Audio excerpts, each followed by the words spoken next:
It started off as a simple idea. John Tobias and Ed Boon were the minds behind saying, shock value can give us an edge. That turned into an arcade sensation. The reaction to the players was ridiculous. I mean, we'd see crowds of 50 people crowded around the game. People were driving from New York to play this new fighting game. And became one of the most controversial games in history.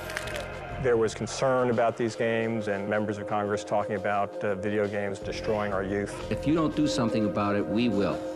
This is the story of the highs.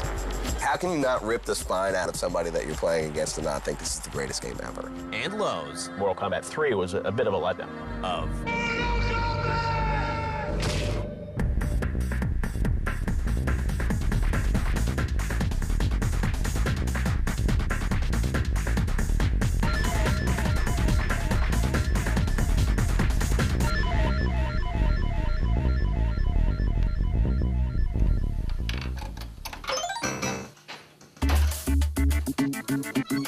It's the late 1980s, and fate brings together two game developers at a Chicago-based game company called Midway. Their names are Ed Boon and John Tobias.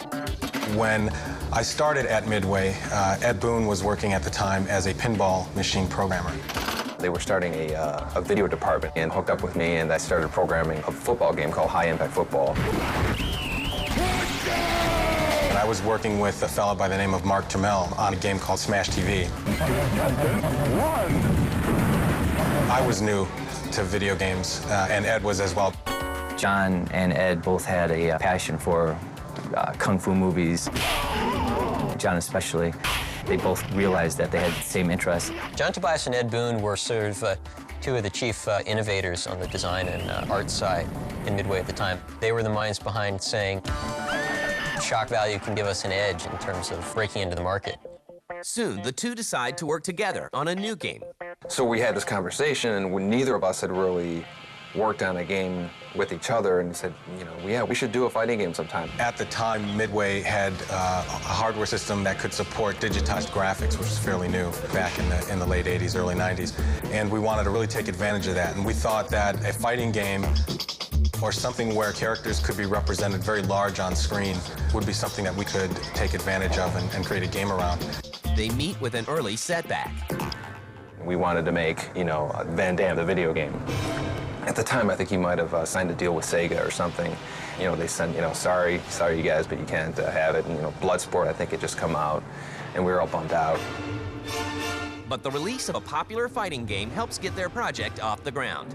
Street Fighter II had come out and proved successful in the arcades, and so that just kind of bolstered our desire to do a fighting game, and it also gave management the opportunity to give us the go-ahead to start work on the project. So we went into the back, you know, with the blue screen and videotaped some friends, you know, throwing kicks and punches, and I mocked something up in my office, and suddenly when we got this uppercut going, management came in and they saw it, and they were like, you know, okay, you know, green light.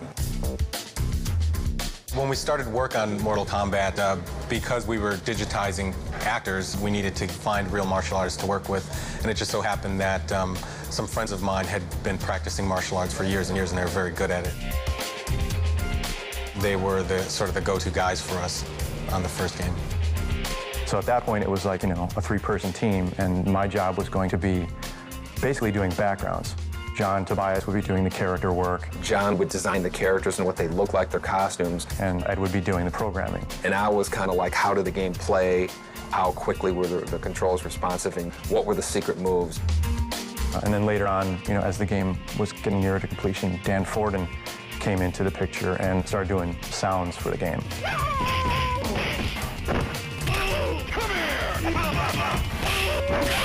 So it was really a four-person team. Mortal Kombat was just 4 people, really. It just started.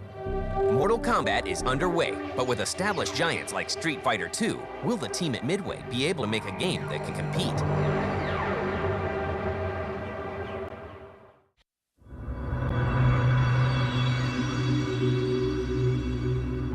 It's 1991, and a team of developers led by Ed Boon and John Tobias is hard at work making sure Mortal Kombat isn't just another fighting game. What separated us visually from Street Fighter, we had blood. It was almost like, an MTV version of Street Fighter, very American.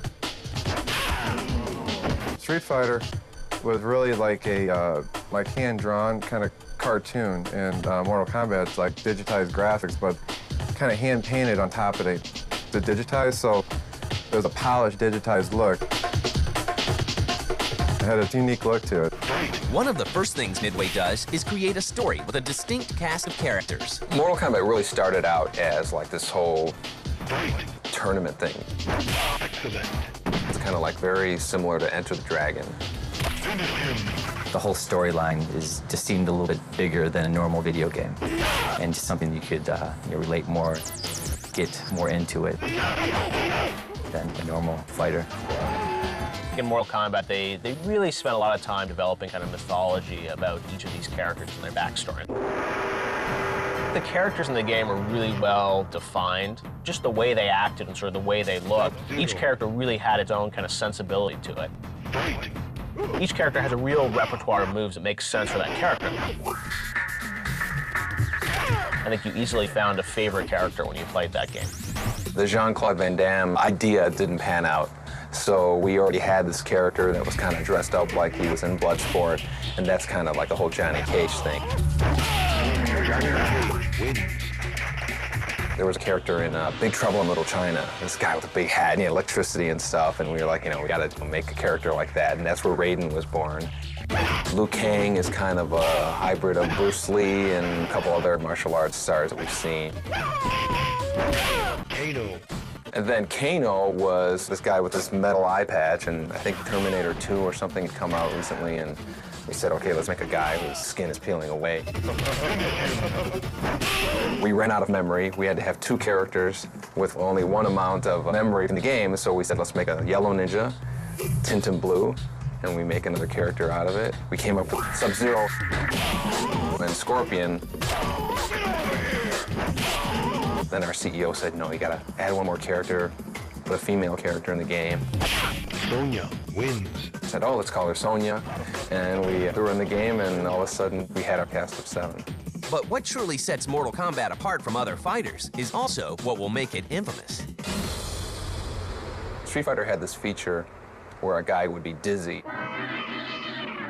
and you would get a free hit when your opponent is dizzy.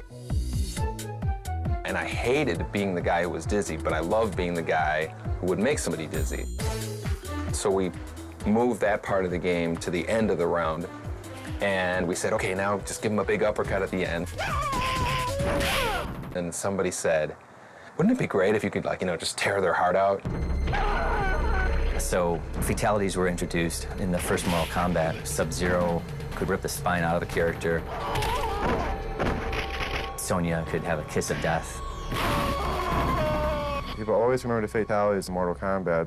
It was the over-the-top finishing move. It's like the grand finale. Wins. We do the whole dun-dun-dun, fade to black. If you know your right 20-button combination at the right time, then you can do this amazing effect.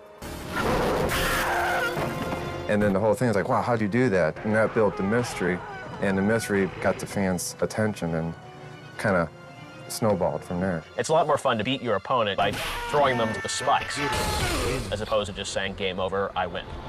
In 1992, Mortal Kombat rolls out to arcades, and the reaction is explosive. The reaction to the players was ridiculous. I mean, we see crowds of, 50 people crowded around the game. People were driving from New York to play this new fighting game. People play it from 4 in the afternoon till midnight. People would be running around the game, screaming, cracking up and stuff, so people got a big kick out of it. How can you not rip the spine out of somebody that you're playing against and not think this is the greatest game ever? In fall of 1993, Acclaim works with Midway to bring Mortal Kombat home to the Sega Genesis and Super Nintendo. A record $10 million are spent to market the game. It's going to be a Mortal Monday at midnight. The stores are going to be allowed to open up, and there were lines formed in front of stores. Mortal Monday was created by Acclaim, who originally did the publicity for the first Mortal Kombat title. And then they showed us a TV commercial for it. It's the big, kids in the streets screaming, Mortal Kombat! I was like, wow, this is really big. And it just kind of got out of control. And at that point, we were like, this thing doesn't belong to us anymore. It's just kind of like its own thing. And they sold 6 million copies. Not only is Mortal Kombat a hit, but gamers are hooked trying to uncover all the secrets in the game, like Reptile, a hidden character. But the success of Mortal Kombat at home brings some unwanted attention that will change the world of gaming forever. Why do you need to go across that line and produce this stuff?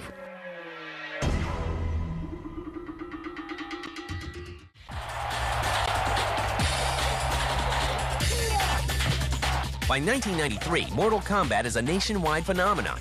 In just 3 weeks, the home versions of Mortal Kombat sell 3 million copies, making it the best-selling game of its time.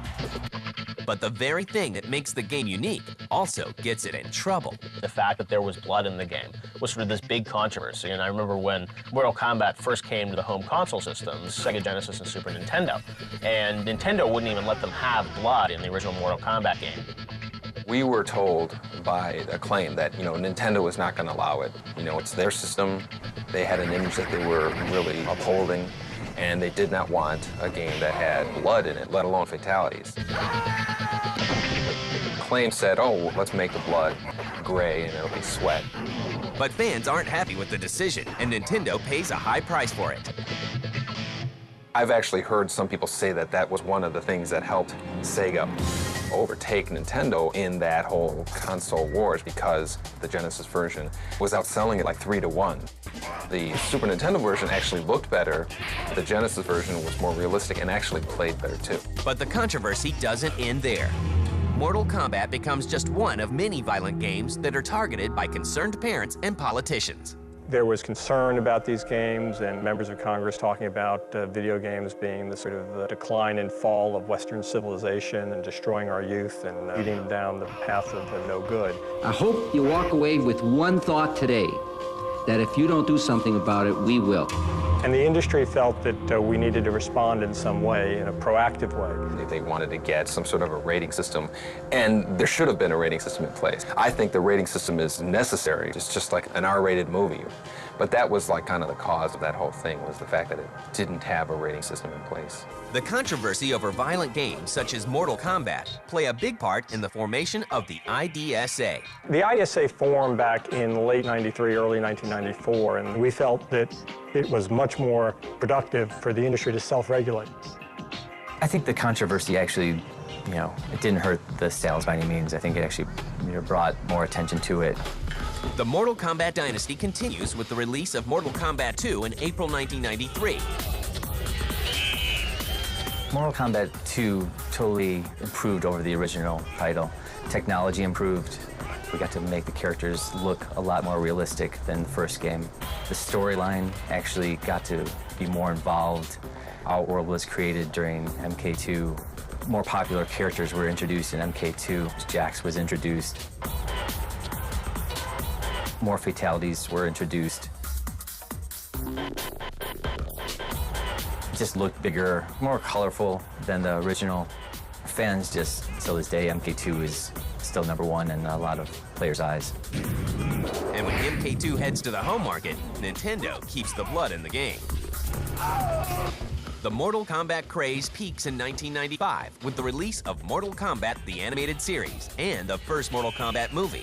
I clearly remember seeing on CNN, they said, Mortal Kombat, $23 million, the second biggest August opening ever, and going, oh my God, this is insane.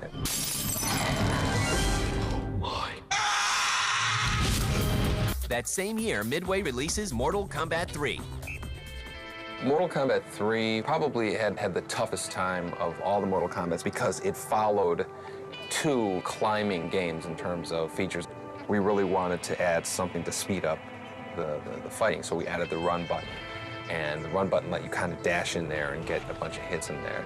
And we had changed a lot of the dynamics of the play mechanic. When MK3 heads to home consoles, Sony gets exclusive rights to the game for the PlayStation. Some fans aren't happy with the sequel's new features. One of the things that disappointed people with Mortal Kombat 3 was that they introduced a new combo system. The problem was the combo system was really, really complicated to learn. One of the great things about the original 2 Mortal Kombats was that it was a deep game, but it was pretty fun to play, just, without having to remember all these combos. Mortal Kombat 3 was a bit of a letdown.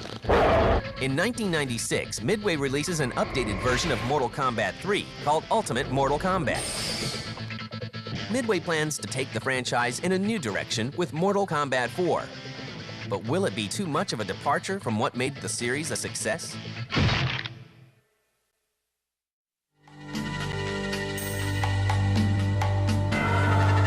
In 1997, a second Mortal Kombat movie hits the big screen. It makes $17 million in its first week, but doesn't match the success of the first film. By now, 3D fighters such as Tekken 2 are edging out 2D fighters. So Midway decides to take its franchise in a new direction with the release of Mortal Kombat 4. Mortal Kombat 4 was the first one that was a departure from the digitized graphics. It was like, 3D models. It was a 3D presentation, but 2D mechanics. And I don't think that those two mixed as well together with that game. More than 2 million copies of Mortal Kombat 4 are sold, but the game receives mixed reviews, and fans of the series are beginning to lose interest. Mortal Kombat 4, showed some growing pains, I think, as they tried to learn about, how to do this game in 3D and how to make it fun. And, for the hardcore Mortal Kombat fans, I think they were nostalgic for the way Mortal Kombat 2 was, and they didn't necessarily want it to go to 3D. But rather than returning Mortal Kombat back to its roots, Midway continues to expand the series.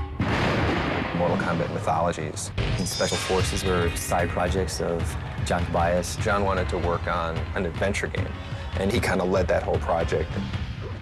Those games were not the head-to-head fighting games. John was a storyteller, and he wanted to explore the whole realm of Mortal Kombat more. Midway releases Mortal Kombat Mythology Sub-Zero in 1997. The game receives a lukewarm response. How unfortunate. You are responsible for this sorcerer!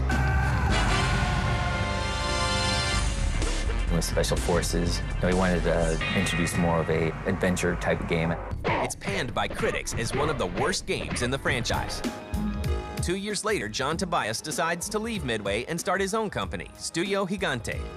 I was looking for an opportunity to kind of branch off and sort of retain a bit of ownership in the things that I create. And as an employee of a larger company, you can't really do that. And so I enjoyed my time at Midway. I thought that it was a fantastic place to work, and we did great things there. But for me and my career, it was time to move on. By 2001, the Mortal Kombat series is in a rut. Midway decides to abandon the arcade business and focus on the console market. Ed Boon and his team regroup for Mortal Kombat Deadly Alliance. What was different between MK Deadly Alliance and MK4 was that we just learned a lot more. We learned a lot about gameplay. We learned about how to be more proficient in 3D. We got more proficient with motion capture. We all really wanted to do a good job and try to revitalize it.